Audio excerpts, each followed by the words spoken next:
ഉപകരണത്തിൽ എൻ്റെ ഈശോയും അമ്മയും ഉണ്ടായിരിക്കണം.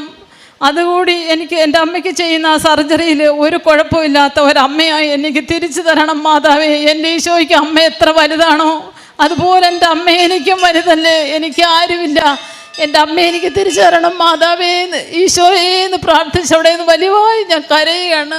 അതുവരെയുള്ള എല്ലാ ധൈര്യവും എൻ്റെ ചോർന്നു.